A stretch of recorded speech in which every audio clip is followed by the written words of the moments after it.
Alô, amigos primatas, aqui é mais um vídeo do canal Ricardo História Ciência.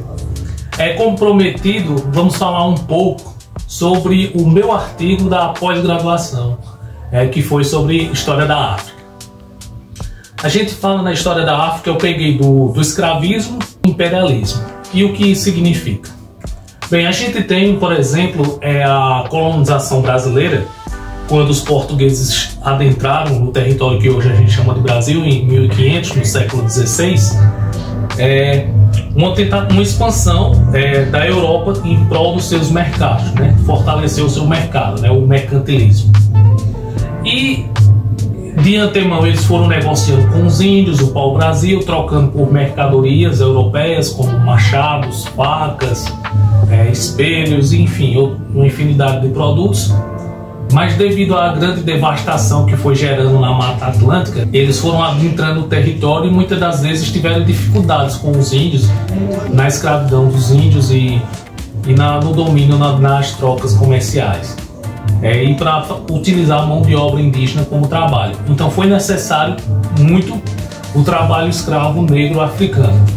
Que de antemão os europeus eles ficavam mais ali no litoral africano, ali de Luanda, né, em Angola e em outras regiões ali do Congo e de outros países, né, que formou posteriormente os países africanos. E tinha a escravidão dentro da África por parte de líderes africanos, reinos que entravam em guerra com outros reinos, escravizavam aquele reino e vendia esses escravos para os portugueses e os europeus em geral que traficavam para cá, para as Américas. E também, como eu já disse, a escravidão dentro do próprio continente africano. Depois, posteriormente, foi gerando a independência, né, dos países da América Latina, América do Norte, e a Europa precisava expandir seu mercado, né? E veio aí a necessidade do colonialismo na África e na Ásia. E no caso da África, no caso das colônias portuguesas, a gente tem Moçambique, a gente tem Angola, né? Cabo Verde, que foi um domínio português ali naquela região, implementando suas políticas, desde a religião católica aos costumes, a economia, a política, tudo no padrão europeu. Todas essas colônias, apesar de serem maiores que Portugal, por exemplo, mas estavam sob domínio português. Assim como teve outras regiões como o Congo belga, que foi muito massacrado pela administração de Leopoldo II, quando a gente vai ver já na fase do imperialismo, que já naquela virada do século XIX para o XX, a gente tem um domínio europeu muito forte na África.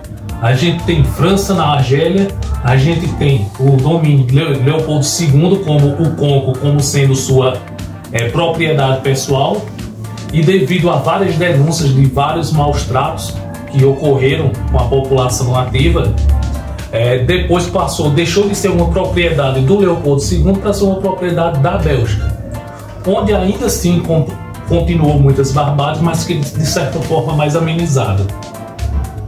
E temos também a continuidade do domínio português em Angola, em Moçambique, em Cabo Verde, e como eu falei, na Argélia o domínio francês, a África do Sul sobre domínio britânico, e mesmo com a independência da África do Sul a gente tem, né, já em outro momento, uma grande desigualdade social, onde a minoria branca detinha a maior parte do capital do país.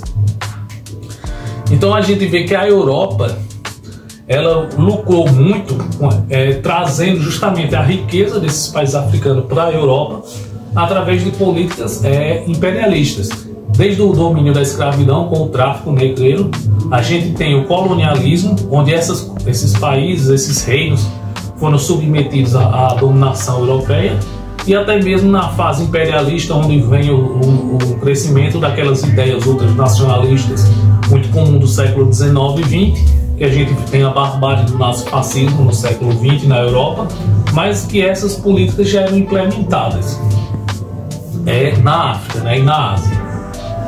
Vale notar também, quando a gente fala de escravidão, eu não falei essa parte no início, mas é bom a gente sempre ter em ideia que é o seguinte: tudo vem dentro de um contexto histórico, no seu tempo histórico. Então, por exemplo, a escravidão mesmo no cristianismo, que é uma religião do amor, por exemplo, os apóstolos pouco falaram, ou não, nada falaram contra a escravidão, mas falavam que diante de Deus todos eram iguais, livres ou escravos. O próprio filósofo Santo Agostinho fala da escravidão como uma consequência do pecado. Os muçulmanos, que foram muito influentes em boa parte da África, quando implementavam a escravidão na África, eles não escravizavam aqueles que eram convertidos à fé muçulmana, somente aqueles contrários à fé muçulmana. E no caso da religião judaica, que também foi muito influente no reino da Etiópia, lembrando que o reino da Etiópia corresponde não somente à Etiópia geográfica atual, mas uma expansão maior, né, que o reino etíope era gigante. Não tinha uma diferença da escravidão em relação ao que professava a fé judaica, que tinha um limite de 7 anos, e aqueles que não tinham a fé judaica poderiam ser prolongados por mais tempos. Então a escravidão ela tem essas mudanças, e a história da África ela foi passando por essas etapas. Teve essa questão muçulmana de não escravizar os fiéis convertidos ao islamismo, embora é contraditório porque na Bahia, na revolta dos maletins, escravos muçulmanos. Não se sabe se de repente alguma das lideranças muçulmanas foram contra a própria fé, ou se foi parte de outros reinos não muçulmanos que levaram esses escravos muçulmanos a serem vendidos para cá, para os portugueses.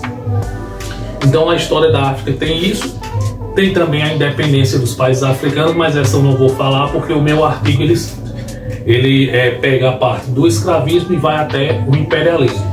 Eu vou tentar me lembrar, deixar na descrição para que vocês possam consultar.